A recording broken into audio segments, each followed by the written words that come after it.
Hello, all, and thank you for tuning in to The You in Youth by Sohail Daulat.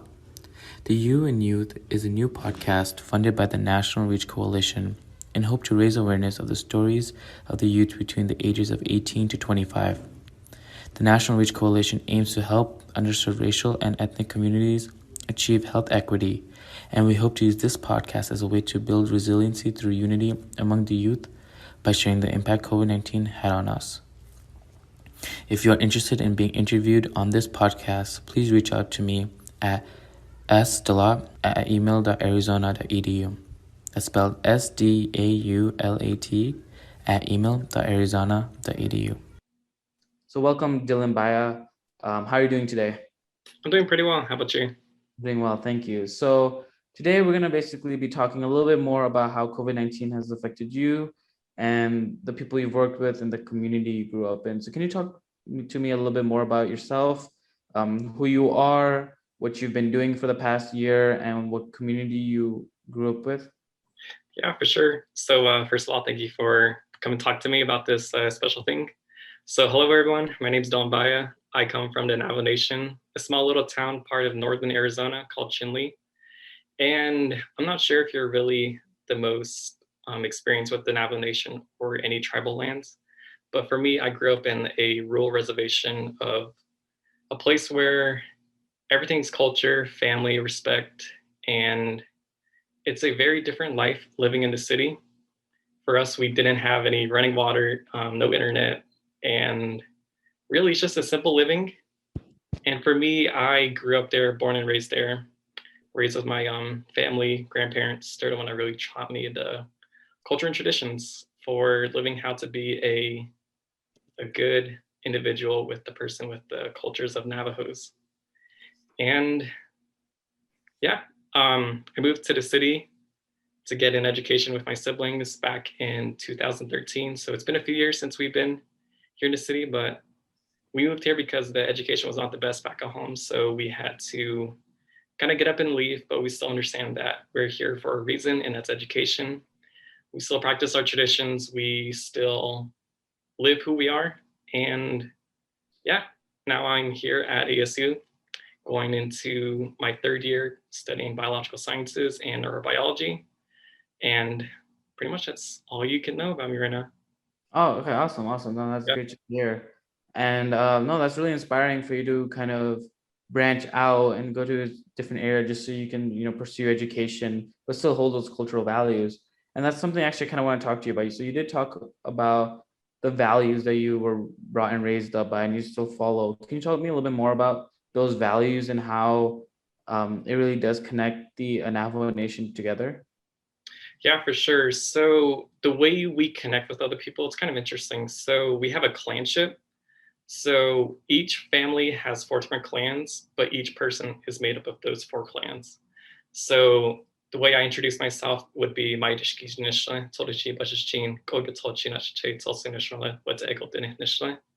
so that means I represent my mother's family, my father's family, my paternal's family, my paternal and maternal grandfather's family. And that's the one we really connect with each other. So if someone has the same clan as me, they could be my aunt, my brother, my grandparent, my aunt, uncle, stuff like that. And I think that's the one that's really the kinship of us, in which you always use F for everything. So you can really walk up to anyone, especially with an elder. It's really a sign of respect. You can say Shamasane or my grandmother or Shiche as my grandfather. Even though you don't know them, it's a sign of respect to say that you acknowledge that the wisdom they hold and the life they live. That's very interesting because respect is a huge thing in a lot of cultures, and it's just really interesting to hear more about it. So, can you tell me a little bit more about how maybe COVID-19 played a role with this? Because I've talked to a few people from the Navajo Nation before, and they were telling me a little bit more about how when you respect your elders, but when COVID-19 was there, you felt like it was necessary to protect them. So can you tell me a little bit more about that and what maybe you've done with your community for that reason? Yeah, so personally, my family has been affected pretty hard with the COVID-19. We personally lost a few elders, which was sad to say, but um, Yeah, the whole tribe. It hurted our community. So with us, most of our populations are made of elders. So I would say 65 years old and up. So which means mostly everyone on the home would be a huge risk factor. And with that, our government actually made a tribal lockdown. So no one is able to leave the tribal lands or actually enter it. So that was pretty hard from not seeing my grandparents or my family members, seeing them just maybe just calling them. But I understand it was the safety of my family because I do love them. And it was a bit rough, but um, yeah, for us, we personally had to do small little fundraisers. My brother started a fundraisers to donate masks and materials to actually help the people back at home to see if they can actually make them themselves. Wow, that's So that's awesome. what our family's been doing, especially like during the peak times during spring of 2020, if I remember. So that's what we did, and there's a few others. My other family members started doing raising charity because a lot of my family members work in the healthcare too. Mm-hmm. So we've been doing a few things, but that's the one I think I can top off my head right now. But I think with the rural living and the underserved representation of healthcare was kind of hard too. We ran out of PPE. We had um, long hours for the staff, and they were really short staffed at the most of the time too. So most of the people were drained working at the hospitals, doing volunteering experiences, and um, yeah, I think those are main things that mainly my family experience. I can't really speak for the other people how they experienced it, Of course. but luckily we were overall safe. It was just hard to not see my family as much as often as we used to. It's very sad to hear. I hope you'll be able to, reconnect with them soon. But you also do talk a little bit more about working on the health side of things. And I believe you said you're a pre-health student, correct? I am, yeah. So can you talk a little bit more about you as a pre-health student, being ambitious and wanting to be a future medical professional, and this whole pandemic going on and affecting your community? And as you were saying, there's a lot of health inequities affecting your community. So can you tell me a little bit more about that, as how that kind of motivates you and what you would like to see happen in the Navajo Nation regarding health inequities? Yeah, for sure. So I always wanted to become a doctor. Gosh, I would say since middle school. For Wow. me, my grandfather's a traditional medicine man, so he's been helping our community since I was born. Honestly, forever. That's his sole passion. From him talking to the patient and seeing the problem, seeing them as a person rather than just seeing like a case or saying that, oh, this person has this specific kind of disease or something. Rather, he sees it as a person and wants to treat them physically, mentally, and spiritually. I think just seeing him talking to them as a person and just wanting to help them in any ways he can with our traditional herbs and prayers. And seeing that, I'm like, that's something I want to do. And with me growing up on a reservation, knowing the adversities of having limited access to healthcare or how constantly changing physicians, with us, we have low physician retention with that. So I think for me, I think I want to make a large commitment of staying back home on a reservation and helping the community members, since I understand the culture, which is a good part of it too. Like we were talking about the program before, but the culture competency. Um, I think that's the main thing I want to do is understand the culture. I understand the traditions, and I lived it. I can't say that I don't understand and experience it, but I know what it is, and that's the one thing I really want to do. That's beautiful to hear, because I think the fact that you raised it, you faced it, you persevered through it, and now you want to go back and give to the community is just very inspirational, amazing to hear. And I think you have a unique perspective in that you grew up with someone who also has a medical background and who has inspired you to do the same thing. So, I mean, in that case, have you by any chance talked to him about COVID-19 and the COVID-19 vaccine, and what his thoughts were on that compared to um, possibly the traditional medicine that is practiced in the Navajo Nation? Yeah, my grandfather is really open to talk about many stuff, especially with the Western medicine, because he only got, I would say, less than 5 years of education from kindergarten to like fifth grade just to get the basics of Western education. So it's hard for him to really understand like the aspects and the actual science part of the vaccines and the COVID-19 responses. But from the way I like to talk to him, he likes to learn the basic concepts so he can actually have conversation with others or teach other people about it. Because with him having this, being a big role model for our community, he wants to stay informed and to give people the right knowledge and everything. And I understand that with him, he would like to interact and mix our traditional culture and our Western medicine. So with that, he's been trying to do specific prayers. Well, let me see. He likes to do specific prayers with the patients he has, but still pertaining to the guidelines of precautions for the safety of COVID. So sometimes we would really just be in a small confined space within our traditional place where we do our prayers and everything. So now he's slowly adapting while still being protective of the whole family and to patients. But honestly, my grandfather is just a big inspiration. He raised me who I want to be as a man in the future with an open mind and a big heart. Oh, that's amazing to hear. And that's, kind of refreshing to hear the fact that he still, has those values of the traditional medicine that he's learning and grew up with, but he's still adapting to the Western medicine and trying to find that, combination of both. And if you feel comfortable, do you mind talking a little bit more about the concerns that you've seen, or maybe he's seen, if you've heard of, about the COVID-19 vaccine? Can you give me a little bit more of a detailed question or a pathway you kind of want to hear from? Kind of basically, has he heard from the community what people's concerns are about the vaccine, why they may not want to get the vaccine, or why they are scared to, or maybe they're open to it but on the fence because of maybe some reason or another, and just kind of.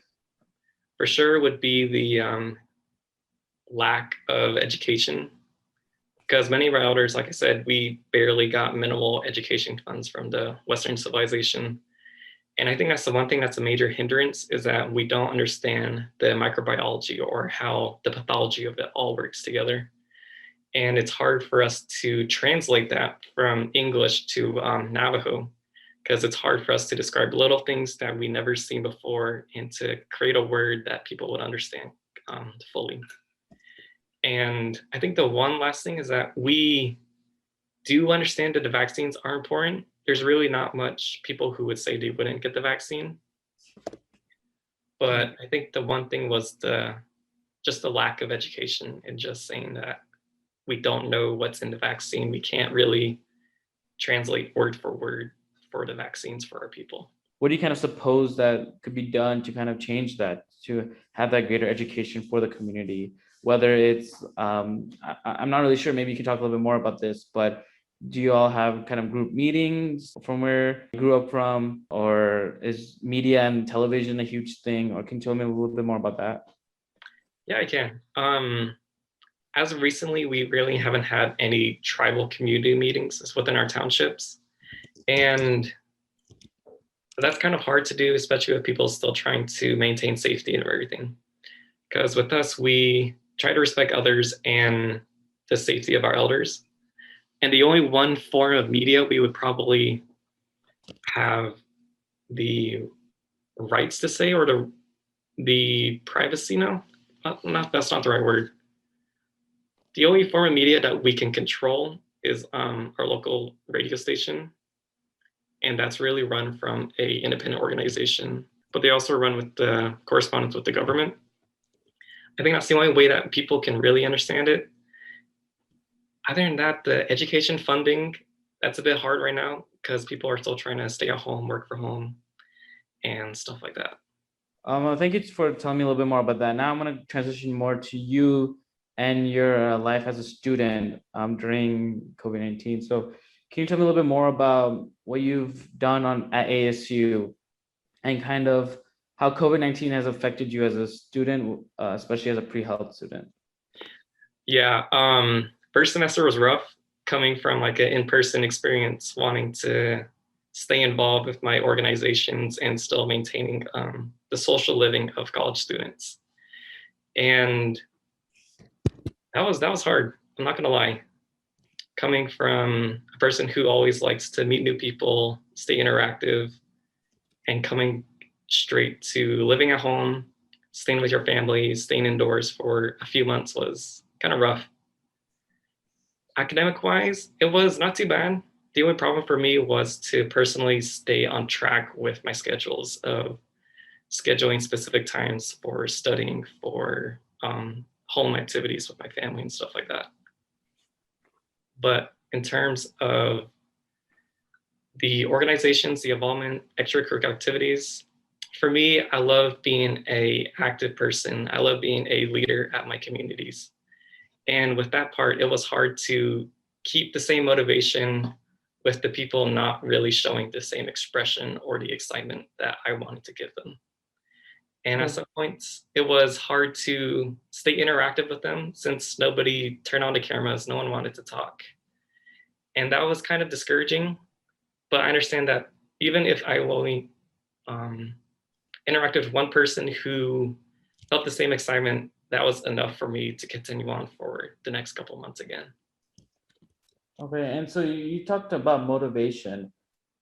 Now, motivation has been a huge thing during this pandemic, as has gone way longer than we all anticipated. So, can you tell me a little bit more about what you would do? As from what you're saying, you sound like someone who's been very involved and ambitious and wants to, do really big things. So, what did you do to keep yourself motivated, and what suggestions would you have for someone around our age to keep themselves motivated during such hard times? Yeah, for me, I'm a big family person.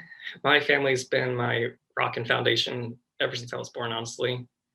Just talking to them, keeping things lighthearted while still maintaining the loving and support they have. I think that's the one thing I really would tell others, to find a foundation. If it's family, that's great. If it's friends, that's great too.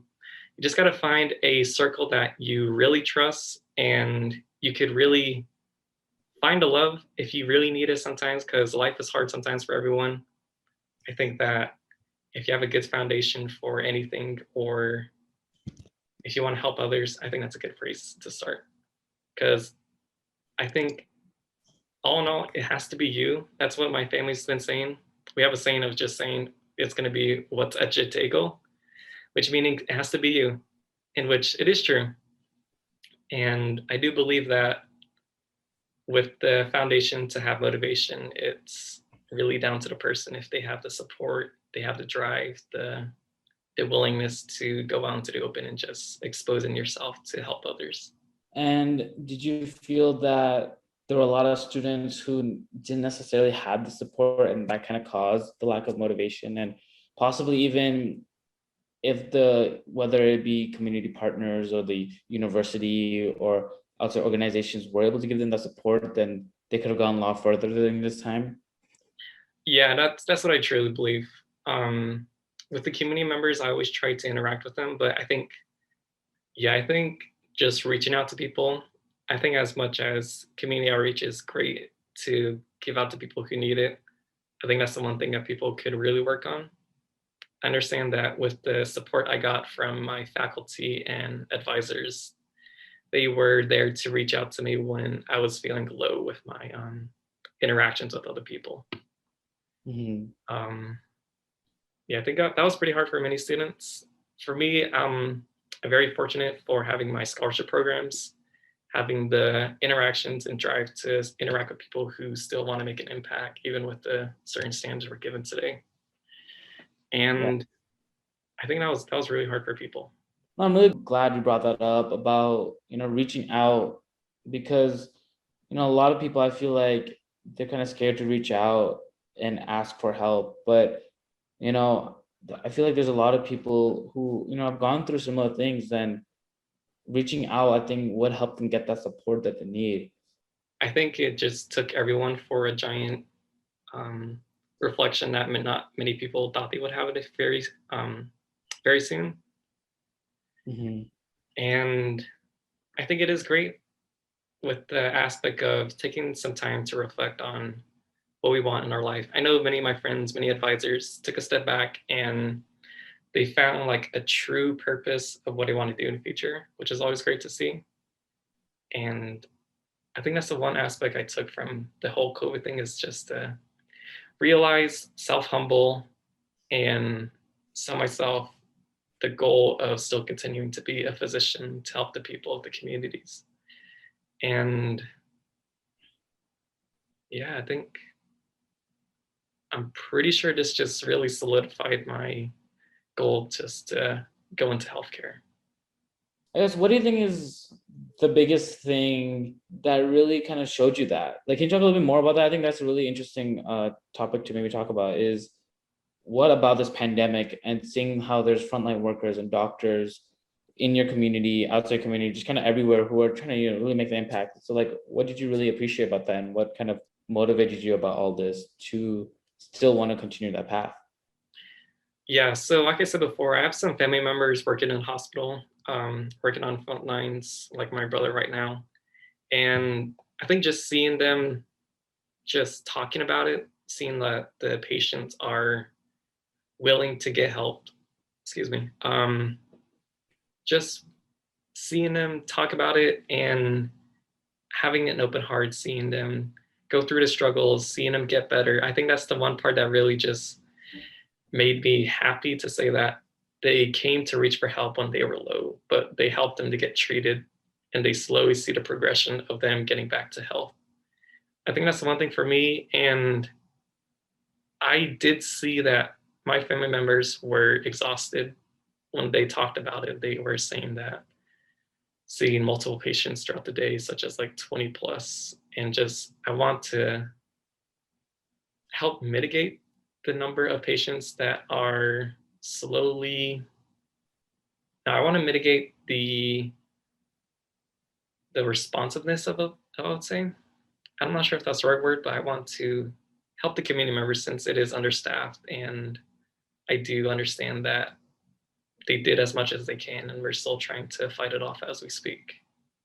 Now that you've kind of not only made that realization, but that you're more certain about this, can you tell me a little bit more about how you think we can inspire the youth to kind of have that same motivation to make that change in the community, whether it's to bring down those barriers or to still be a part of this pandemic? Because I feel like, there are probably tons of pre-health students who probably might have been scared to not become doctors because they saw, wow, this disease is, causing mass chaos. So there's, a lot more emergencies for medical professionals.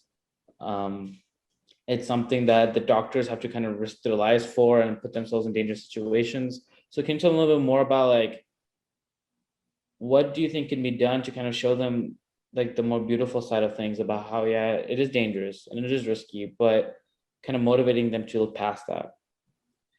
Yeah, I think that's a challenging question. For me, it's always been thinking that it has to be the individual to get the motivation. You can offer all the resources and opportunities to people, but it has to be them. And I Mm-hmm. think the one reason to give motivation is for me, you always have to give back.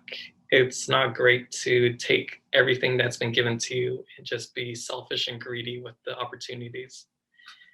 And I think the only way to really motivate them is probably talking to them. For me, I love talking to people one to one rather than giant groups of things. And I think it's best if I was going to do it, I would talk to students probably just one on one after class, or if they wanted me for a meeting or something. I think that's the one way for me that I could personally make an impact of saying like the true beauty of health. Because health is not just diseases of saying that this person needs to get help, but rather you need to see them as an individual, a mother, a father, a brother, a sister, um, an important community member. I think that's the one thing I really want people to know, that health is not just diseases, it's life. It's something that you can't take for granted. That's what I learned too. And as myself, who wants to be a future medical professional, I completely agree with you that there's so many different aspects of health. There's the aspect of mental health, social health, health barriers, and I completely agree with you. So previously you've talked about it and you bring this up, and so I feel like that's a huge part of your nature, is to give back to the community. And do you feel like part of that has to do with the values that were instilled within you as someone from the Navajo Nation? Yeah, that's totally with my family cultures and traditions. We talked about of just not being selfish, because with us, we really take pride in the things that we do stuff as a community. When we do ceremonies, we include everyone who lives around us, people who live from different towns. And it's just giving back, because for us, we try to live modest and humbly from not having too many materialistic stuff, because that really doesn't matter in the end. It's the personal connections, the good felt heart that you did something for someone else. And especially since you've talked about wanting to, once you get that medical training and get and become a doctor and stuff like that, you want to give back. What are things that you wish you could see and change? Whether it is something you've seen at your university, around there, or maybe even back in your community. What are things you wish you could change, whether it's health inequities or helping them get over any barriers that they're facing? Yeah, let's start back on communities. The one thing I really want to really emphasize is the improvement of education. It's really why my I are back in Chandler, Arizona, in the city right now. The education was not up to par for my parents. We didn't feel that we weren't actually motivated to stay stimulated within the whole thing. I think that's the one thing I really want to get in there, because education for us is everything. If you don't really have the basics of education, it's hard to live a good life with things. Basics of like living within a family who could do finances or talk in normal conversations or just basic stuff like that. I think education is the first thing I really want to get a priority done, fix back on the reservation, because that's, and then again, children are the future. That's what many people say, and it is true. Um, yeah, I think that's the one thing I really would love to find a solution or to create a plan, because I understand that I can't do all these things by myself as a leader back at home. I would love to find other people who are passionate of um, raising education standards back at home, finding adequate resources, teachers, just stuff like that.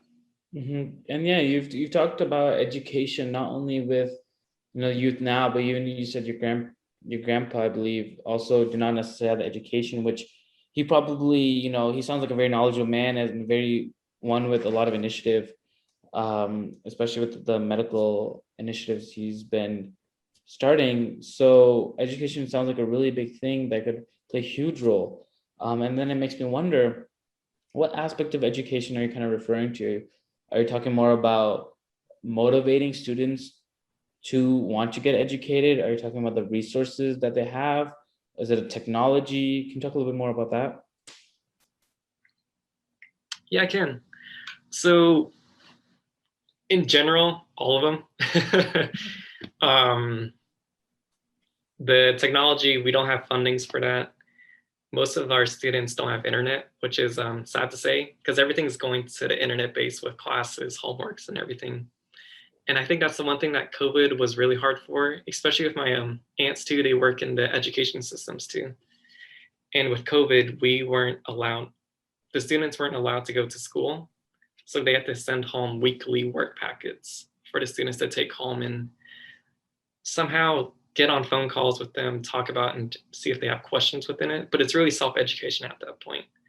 With the lack of internet access, they could not do Zoom conferences such as people as us we can. And I think that's one of the main technology adversities we didn't have. Many of us, we had to travel for long distances just to travel to education. Because when I was back back at home for my schooling. We had to travel, I would say, an hour and a half to go to our school. And that was one trip away, yeah, one way trip, and then coming back the same day. So that was like 2 hours out of our whole day for school. Dang. Yeah. And then on top of that, you also didn't feel like the education was at the par that you wanted to. So not only did you have to travel lengths to get there, but it also wasn't necessarily sometimes worth it. Yeah. And that's very, it's very hard to hear. And so then, well, two questions that you know kind of raised for me was one, so you're saying the lack of Wi-Fi technology. Now, do you feel like that's because of the lack of funding, so they're not able to afford it, or do you think that could be maybe more of a cultural thing of not wanting, you know, the Wi-Fi and technology in the homes? I personally think it's just the lack of funding. Okay. With us, we are slowly adapting ourselves with Western living too. We have the basic amenities. Some people, I would say majority of people have running water now too. Our family just got a couple of years ago now. I think it's just funding. I think we don't put enough. I got to give you some background information of that. So with our reservations, we don't have the most advanced technologies when it comes to telephone communications, internet, satellites, and everything. And I think that's the one major problem or drawback that we face. Is that with that coming into a factor, many students can't get adequate internet support too. Even with our family, we probably can get internet, but it would be really bad. We could barely probably just check our emails and that's it. Yeah, I think that's one factor. And we were talking about the other education factors such as resources and teachings, correct? Mm-hmm. Yeah. So what kind of resources, whether it's resources for the teacher, resources for the students, do you think would really help improve the educational aspect of all of this? Yeah, so when we were in school there, my brothers were in high school. I think the school had the best support of students getting higher education, whether it be trade school or college for many people. They had the right aspects, but I think there wasn't much preparation for them preparing high school life to college life. And I think that was the one major resources that we probably could work into of preparation for students. Because living on a reservation is so much different from rural ranching living to a urban city living. I think that's what many people get into. They experience culture shock. They can't really adapt to it and they get homesick. I think that's what many students feel. They just don't have the right college preparation for it. Okay. Yeah. Yeah, no, definitely. I think that does make a difference. And I'm really hoping that gradually things do go in that direction. I think one of my final questions that I have, and because of something you said, was the lack of technology, and sometimes that led to a lack of interaction. Do you feel that it was sometimes difficult for students to be working with other students on projects or collaborating and stuff like that because of this lack of technology? Because like in the city, if we needed help, for example, if I needed to ask you for help with something, I could just send a quick text. That's not necessarily provided back there. So do you feel that that also hindered students quite a bit? Yeah, I think that's a major factor too. With the lack of just internet, I would say. We can do phone calls and everything, but sometimes that's spotty itself. But yeah, I think technology is just the future of things. If we don't acknowledge that we have a problem back at home with that, it's just going to keep us in the dark. Yeah, I think that's a major problem for kids back at home. I can't really say because I never experienced it myself, but just from the way my aunts talked about it with the students they had trouble of keeping the students involved, keeping them motivated, like I said before. And I think that's what a child really needs. They need the social interaction of other kids, other family members. And I think that was really damaging for their academic performance of just staying at home with their family and just doing work packets at home. Wow, so that's very great thing you brought up, and I hope something does develop to kind of help them, because especially during a time like this where telemedicine was huge.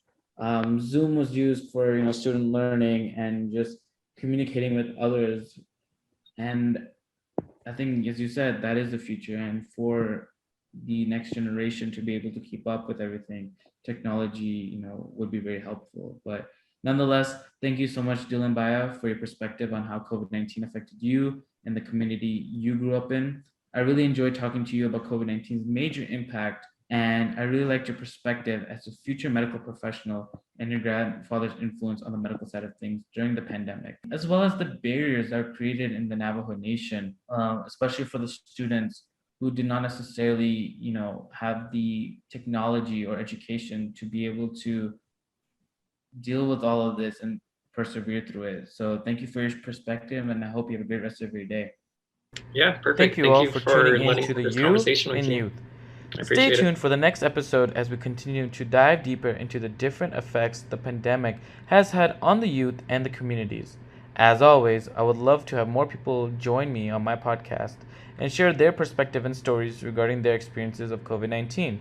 If you're interested in being part of this podcast, please email me at sdaulat@email.arizona.edu. That's spelled SDAULAT at email.arizona.edu. Thank you and have a wonderful day.